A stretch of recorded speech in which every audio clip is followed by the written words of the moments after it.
জয় জয় রাম কৃষ্ণ ভুবন મંગલ।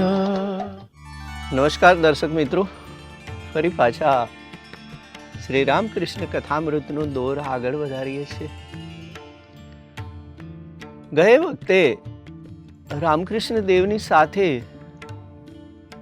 મણિપુર અને બેલા ઘરના ભક્તોએ આવી અને સત્સંગ કરેલ। રામકૃષ્ણ દેવ અતિ પ્રસન્ન ચિત્તે એમની સાથે વાતો કરી રહ્યા છે। મહેન્દ્રનાથ ગુપ્ત મહાશય ખૂબ આનંદ અનુભવે છે। આહલાદક વાતાવરણ છે। દક્ષિણેશ્વરના એ ઓરડામાં જાણે કે એક ભક્તિ સાક્ષાત બિરાજે છે। અઘરામાં અઘરા પ્રશ્નોના જવાબ અત્યંત સરળતાથી, જેના સંદર્ભો ક્યાંય લખાયા ન હોય, અગાઉ ક્યાંય એવા દ્રષ્ટાંતની સાથે સરખામણી ના કરી હોય,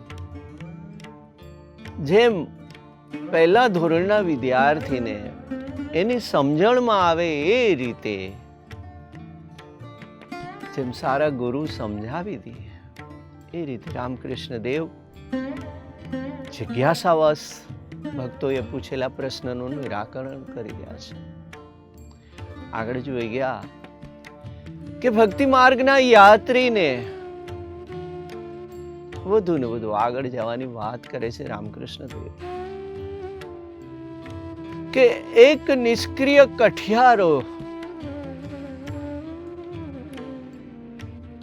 એક જગ્યાએ આળસવશ, આમ તો જીવનો સ્વભાવ આળસનો છે, પણ સારા ગુરુનું જો માર્ગદર્શન મળે તો એ કઠિયારાને બેઠો કરીને કે તારે આનાથી વધારે સારા લાકડા જોતા હોય, થોડો આગળ વધ। અને ગુરુ હંમેશા શિષ્યને આગળ ધકેલતા રહે છે। ત્યાં જે પ્રાપ્તિ થાય છે ત્યાંથી અટકવાની વાત નથી કરતા। પેલા શોધકને કહે છે કે મહાશય, મેં ત્યાં એ રૂપાની ખાણ જોઈ। ગુરુએ કીધું કે પ્રયત્ન કરીશ અને પુરુષાર્થ કરીશ તારો તો ત્યાંથી આગળ ચાંદીની પણ ખાણ હશે। સદગુરુની આ નિશાની છે।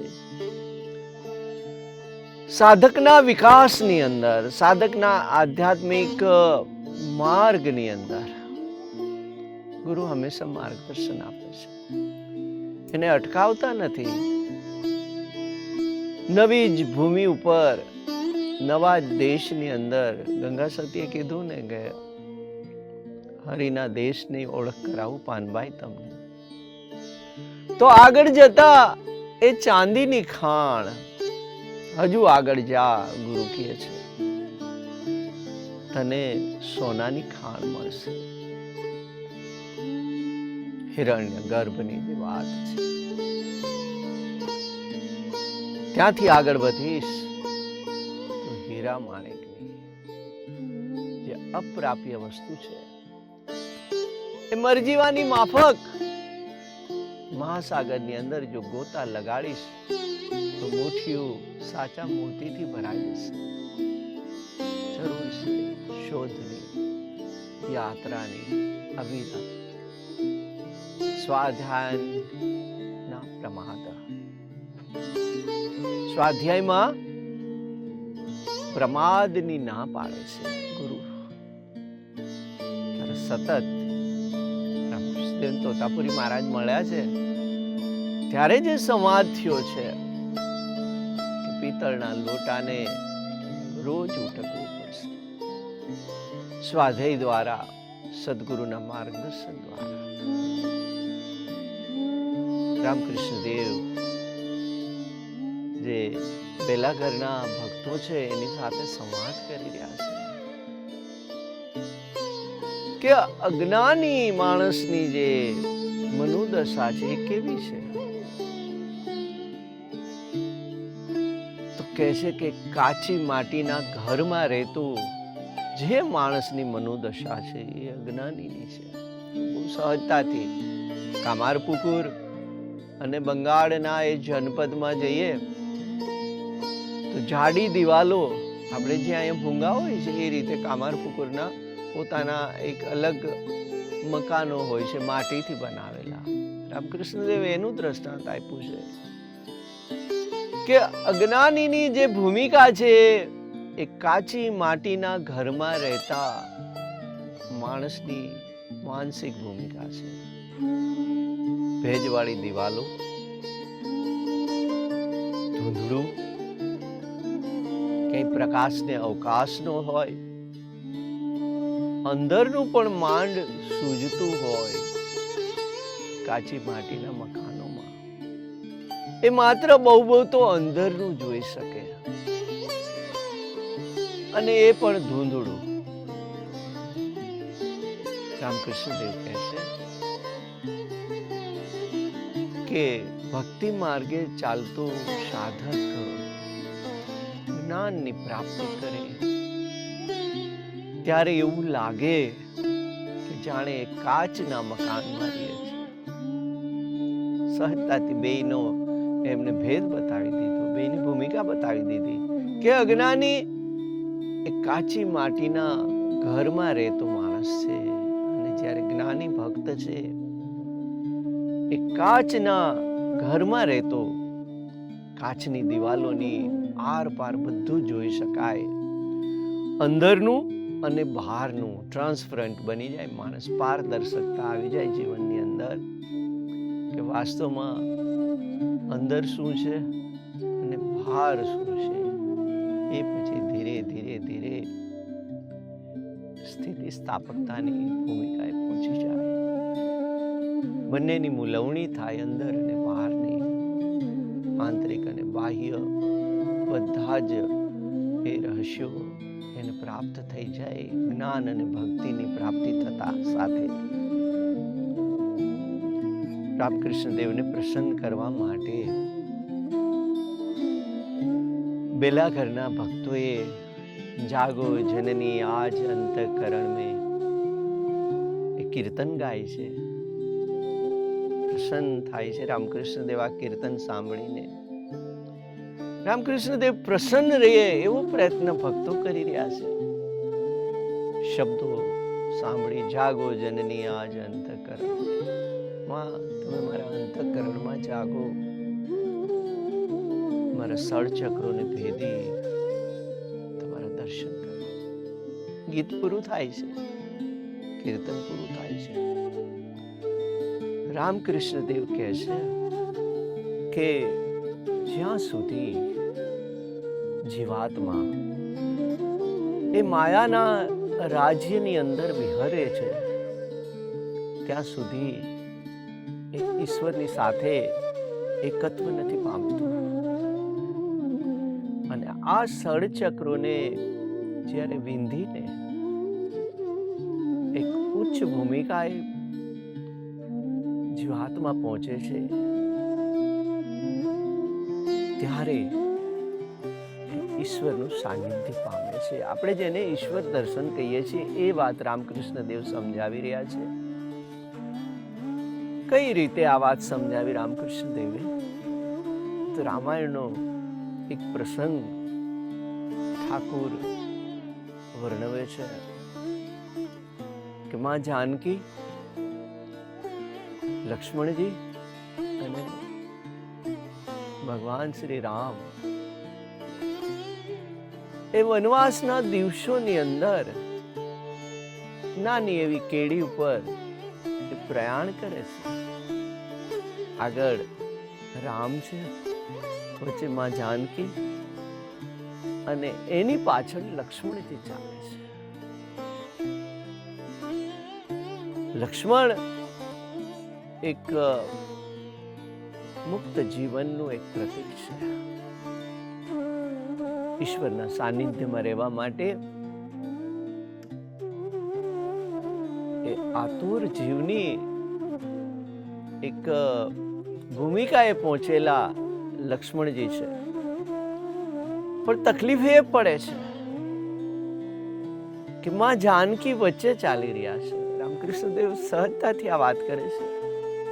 માયાનું આવરણ આવે છે વચ્ચે, માં જાનકી કેડે કેડે હાલે છે.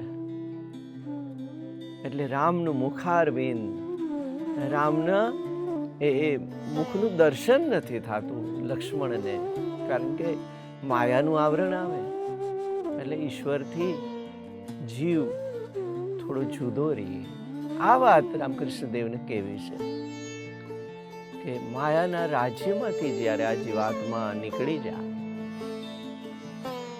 અને વસ્તુ સ્થિતિની ઓળખ થઈ જાય તો ઈશ્વરનું દર્શન થાય. એ જ વાતનો દોર આગળ વધી રહ્યો છે. કે છે કે વેદાંત અને પુરાણ આ બે માર્ગ છે ને. આપણે તોતાપુરી મહારાજે વેદાંતની દીક્ષા આપી હતી અને સ્વયંભૂ રામકૃષ્ણ દેવે એ ભક્તિ માર્ગની એ અનુભૂતિ કરેલી છે. બંને માર્ગના એ પ્રવાસી છે રામકૃષ્ણ દેવ. વેદાંતીઓ થોડી શુષ્કતા લાવે અને એમનું એક વિધાન હોય કે આ બધું ખોટું છે, સંસાર સ્વપ્નવત છે.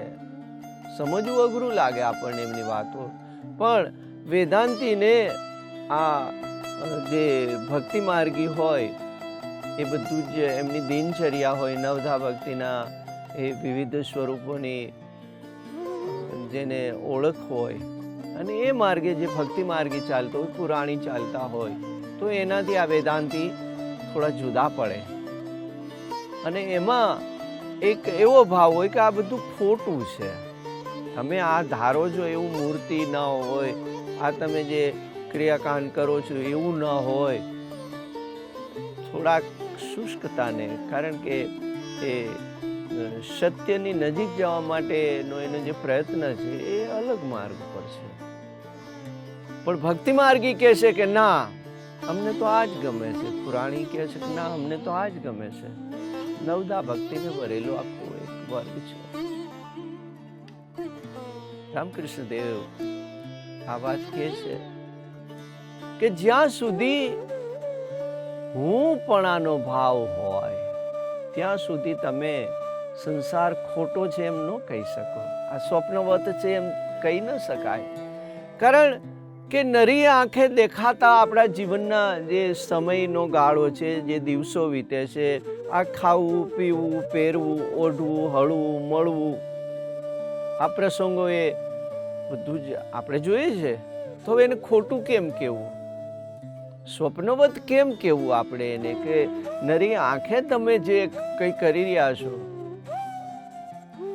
એ કહે છે કે જ્યાં સુધી હું પણાનો સ્વની જ્યાં સુધી એમ કે અસ્તિત્વને સ્વીકાર છે, પોતાને હું છું, ત્યાં સુધી તમે સંસાર ખોટો છે એમ ન કહી શકો. કઈ રીતે કહી શકો? રામકૃષ્ણ દેવ ઠાકોર કહે છે, આ વાત સમજાવવા માટે એક દ્રષ્ટાંત આપે છે કે જેમ એક મોટી જ્ઞાતિનો મેળાવડો હોય અને મોટી રસોઈ હોય, ત્યાં એક મોટા તપેલાની અંદર શાક આપણે બનાવીએ છીએ અને એની અંદર ભાત ને રીંગણા ને બટેટા ને આ બધું નાખ્યું હોય, પાણીની અંદર મસાલા નાખ્યા હોય. એક બહુ આપણે રોજિંદા જીવનમાં જે જોઈએ છે એના દ્રષ્ટાંત દ્વારા કેટલી મોટી વાત કરી દીધી રામકૃષ્ણ દેવે. કહે છે કે નીચે અગ્નિ બળતો હોય અને જેમ જેમ એ પાણી ગરમ થાય ત્યાં સુધી અંદર આપણે જોઈએ તો રીંગણા ને બટેટા ને બધા અંદર એ કૂદતા હોય, પાણીની અંદર બફાતા હોય. આપણે બાફવું શબ્દ કહીએ છીએ. પણ જ્યાં સુધી આ બધું કાચું હોય ત્યાં સુધી બધું અંદર ઉછાળા મારતું હોય, અવાજ આવે, બુદબુદ થાય. રામકૃષ્ણ દેવ કહે છે કે આ જ વાત હું પણાની હોવાની વાત છે. જ્યાં સુધી સ્વની તમને અનુભૂતિ છે ત્યાં સુધી તમે સંસારને ખોટું ન કહી શકો. હા, એક ભૂમિકા એ પહોંચ્યા પછી તમે શાંત થઈ જાઓ, સીજી જાઓ. કે છે કે આ શરીર રૂપી તપેલું છે. જો પ્રતીકો કેટલા સુંદર લઈ આવ્યા રામકૃષ્ણ. કે છે કે આ તપેલા રૂપી શરીર છે અને મન બુદ્ધિ રૂપી. મન બધી વાતો કરે ને, મન અને બુદ્ધિ. આ મન અને બુદ્ધિ રૂપી આમાં પાણી છે, જળ છે. તપેલાની અંદર પાણી નાખ્યું છે. આ વિચારો બુદ્ધિ દ્વારા આપણે જે કહીએ, શરીર રૂપી તપેલામાં આ મન બુદ્ધિના જે વિચારો છે એનું પાણી છે.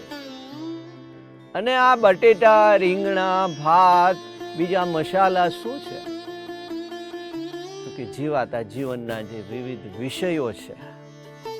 માણસમાં કેટલા આખા દિવસની અંદર કેટલા બધા પરિવર્તનો મનના થતા હોય, કેટલા વિષયોમાં આપણે ભટકીને આવતા હોઈએ છીએ. આ બધા વિષયો, કામ, ક્રોધ, મદ, મોહ, મત્સર, લોભ, આ બધું જ આ બટેટા અને રીંગણાની જેમ ખુદકતું હોય અંદર, હે ને, બફાતું હોય. આ બધું કૂદકા મારે.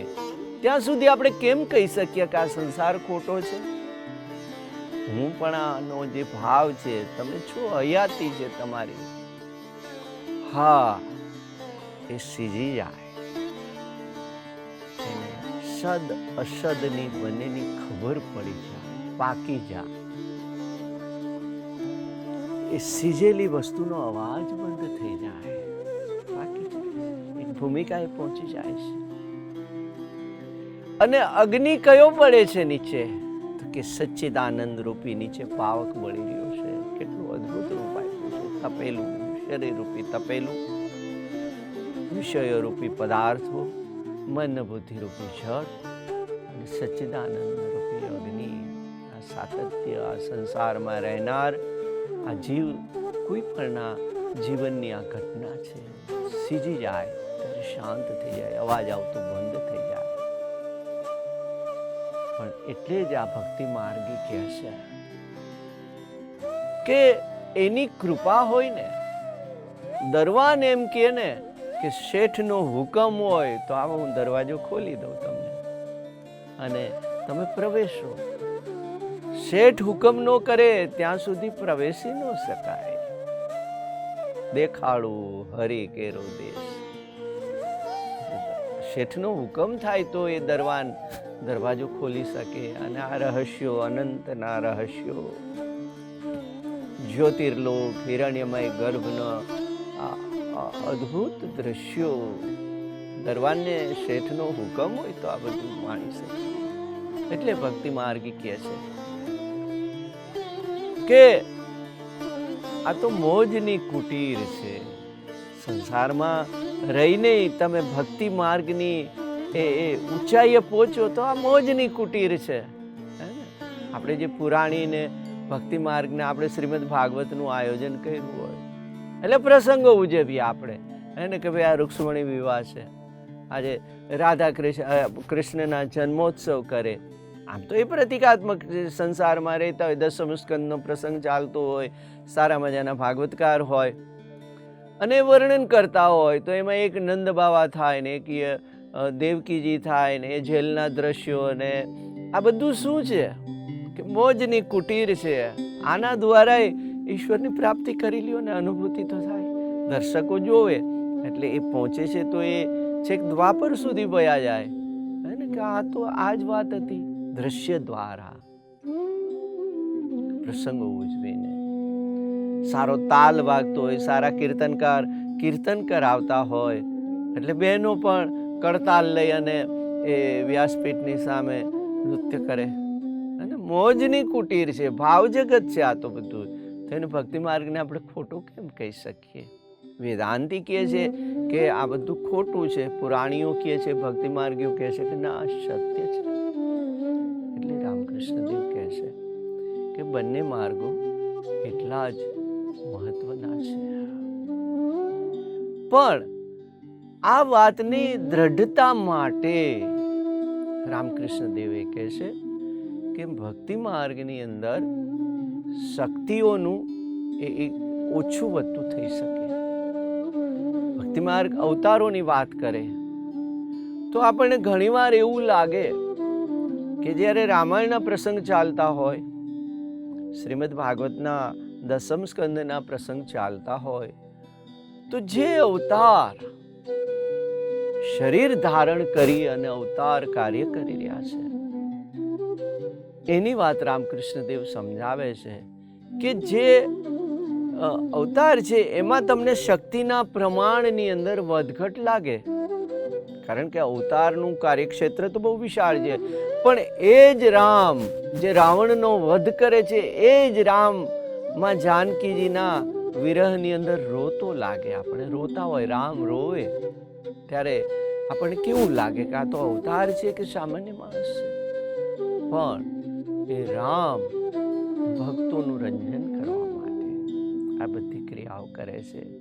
જેમ કોઈ પિતા બાળક સાથે બાળક બનીને એનું રંજન કરવા માટે ઘોડોય બને, તોતડી ભાષાય બોલે અને ખોટે ખોટું એ પકડાઈ પણ જાય. આ વાત અવતારના રહસ્યોની એ સહજતાથી રામકૃષ્ણ દેવ વાત કરે છે. આ વાતનો દોર આગળ ચલાવીશું આવતી વખતે. ત્યાં સુધી દર્શક મિત્રો નમસ્કાર, જય ઠાકુર.